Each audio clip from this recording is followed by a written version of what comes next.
Hi, so we're going to make a really quick, a really cheap and a really delicious spinach pasta. 8 to 12 ounces pasta here. I'm making this dish for 2 people. However, you can scale it up really easily.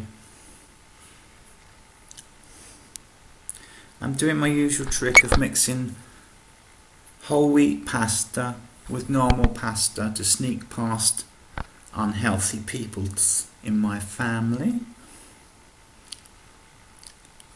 It's a useful tool I use. Works with rice as well.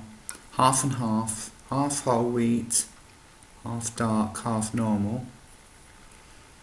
So we're on the clock now for a 10-minute meal. It's a lifesaver if you're in a hurry after a day's work and you've got to come home and cook.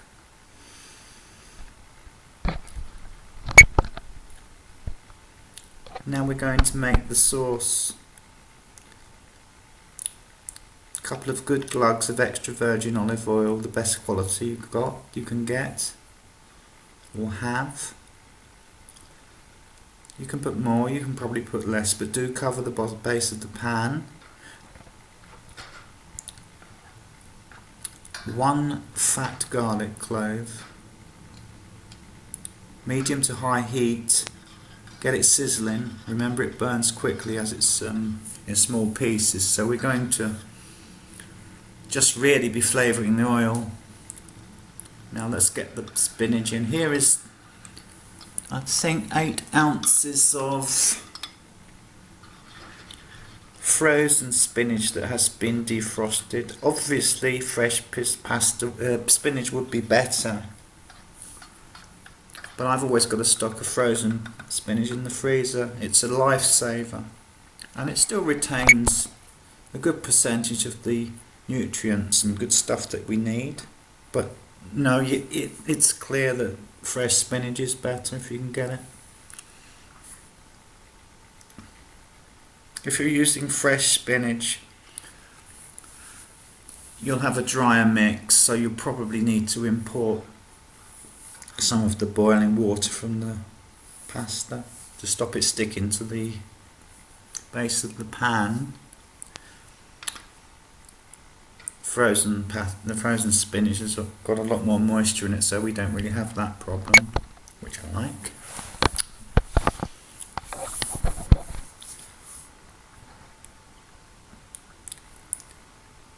Keep stirring to break up the pasta, make sure it doesn't stick.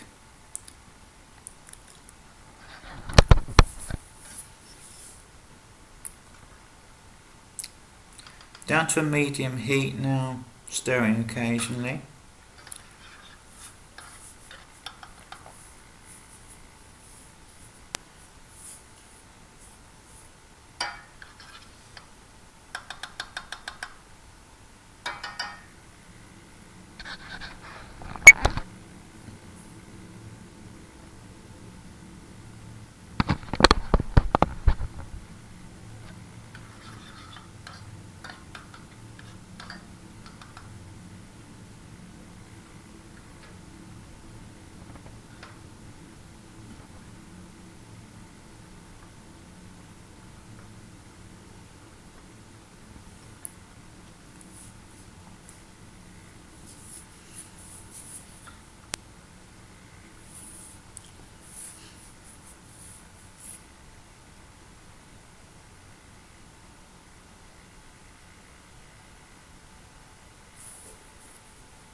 Now we're going to add the Parmesan cheese.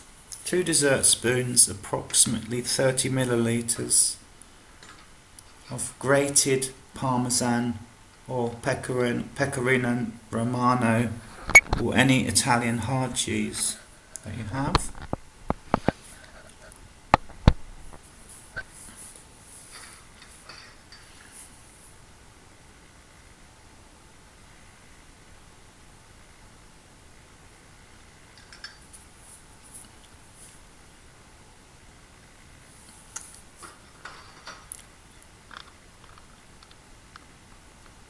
Now you work the Parmesan into the mix.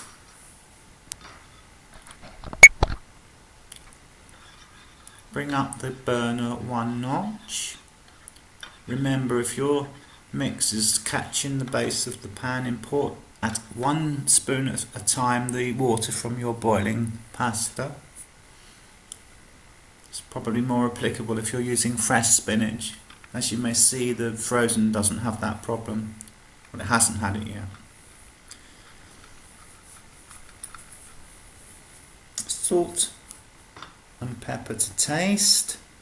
You may note that I like to use a lot of salt. However, that might not be as healthy as it could be, but I like it that way. Work your seasoning in. Pretty much done now with the sauce. 5 minutes or so it took. Dead easy, real lifesaver. Keep stirring your pasta. Use pen if you like. Pen's quite good with this because the sauce works its way into the tubed pasta design of pen. Very nice. My lot prefers spaghetti, so we invariably end up having spaghetti.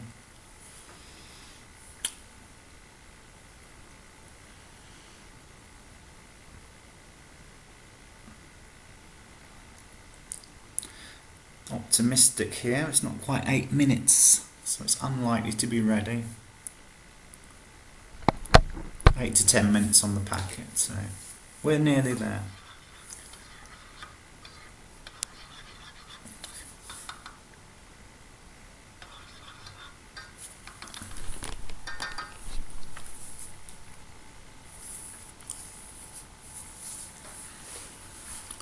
It's a nice rustic peasant type dish.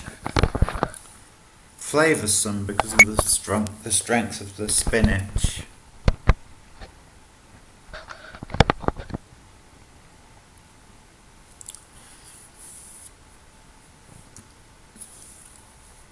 And now I'm taking out a cup of the pasta water to add in the final mix. I won't be adding it all, but as much as I feel for my taste anyway. It's done now. Slip the sauce into the pasta. Work it in. When you serve, of course, you're going to top it with Parmesan cheese. I remember Jamie Oliver used to say of some of these simple Italian rustica dishes that back in the old days they wouldn't have had Parmesan cheese on top, they would have had pancreatata, which I think is like fried bread similar to croutons. I don't quite remember, but that's quite a nice idea. Obviously normally we'll put Parmesan or hard cheese on the top. Of occasion I put grated cheddar cheese on it as well, which seems to work quite well. But the pancreatata idea is quite a good idea, but I'm not sure if that's what it's called, but it's like croutons. It's fried croutons. I guess you could fry it in garlic and olive oil and then mount it on top. And I think because the bread, you know, any leftover or stale bread back in the old days would have been used, and that would have been a good use for it, and it would have been a lot cheaper than using cheese. So I get that. Anyway, that's just an aside. So I've worked it all in now. You can work in some of the water from the pasta to your desire, make it as moist as you want. I tend to keep it fairly dry, but there we are, finished. Beautiful, 10 minutes. Full meal, serve with a salad. Thank you very much for watching. I'm just getting started, so please do subscribe if you can. Again, thanks